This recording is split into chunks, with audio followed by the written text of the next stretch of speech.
8/9/2021 अक्षय कॅनडाला उच्च शिक्षण व नोकरीसाठी निघाला. तसा तो मे 2021 मध्ये जाणार होता, परंतु कोविड-19मुळे विमानसेवा बंद असल्याने त्याला मे मध्ये जाता आले नाही. त्यानंतर ऑगस्ट अखेरपर्यंत ही विमानसेवा डायरेक्ट सुरू न झाल्याने शेवटी इनडायरेक्ट रूटने जाण्याचे ठरवले.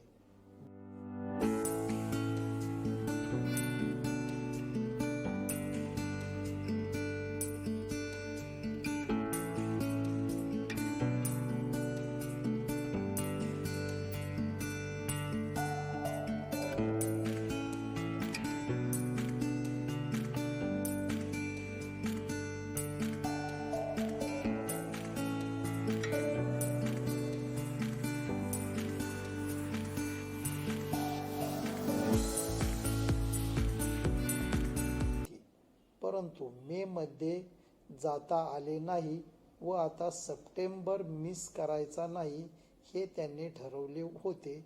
त्यामुळे आम्ही फायनल केले होते व जेथे डायरेक्ट रूटने 80,000 लागतात तेथे आम्ही 3,60,000 रुपये भरले होते. दिनांक 8 तारखेला मुंबईला जाण्यासाठी संतोषने उजळाईवाडीमधील 8 सीटर गाडी ठरवली होती.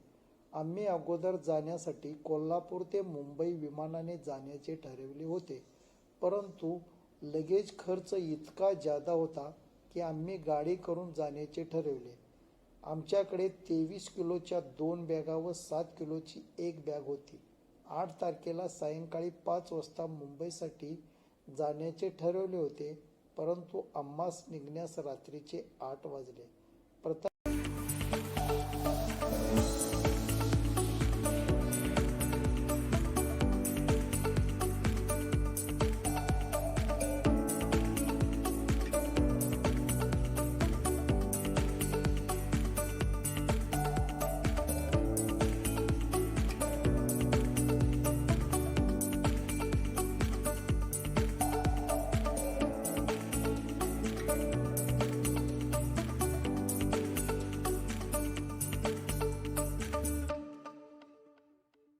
पाटीलची सौ नीता यांचा भाऊ अमर यांच्याकडे भिवंडी येथे पोहोचलो.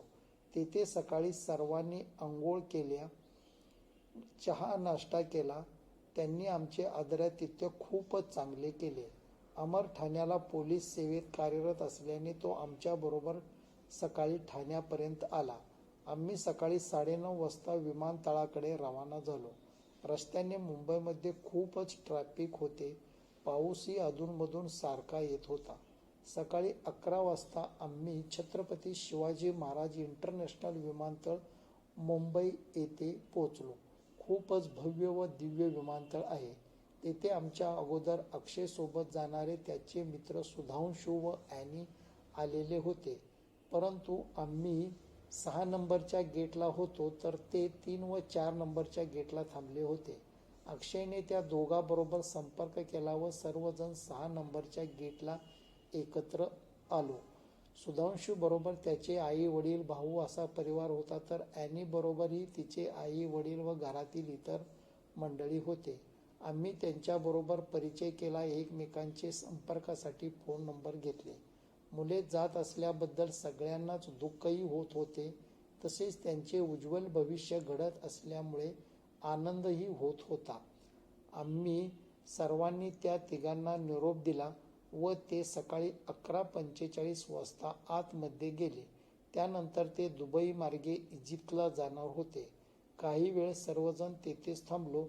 त्यानंतर आतमध्ये तिघांचे सर्व साहित्य कागदपत्र चेक करून झाल्यानंतर त्यांनी आम्हास गेले तरी चालेल म्हणून सांगितले. त्यानंतर आम्ही त्या दोन्ही परिवारांचा निरोप घेतला व दुपारी 2 वाजता परतीच्या प्रवासाला निघालो. तेथून पुण्यामधून नीताला घेतले. ती सातारा येथे गव्हर्नमेंटमध्ये नोकरीस आहे व सध्या 4 महिन्याच्या ट्रेनिंगसाठी हिचा धाकटा भाऊ पंकज पाटील यांच्या पुण्यातील फ्लॅटमध्ये पंकजची सौ रेश्मा व सार्थ बरोबर राहत आहे.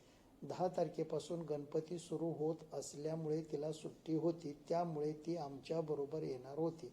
राजू, नीता व वेदांतला सेंद्रियात सोडले व आम्ही पहाटे 4:15 वाजता कोल्हापूरला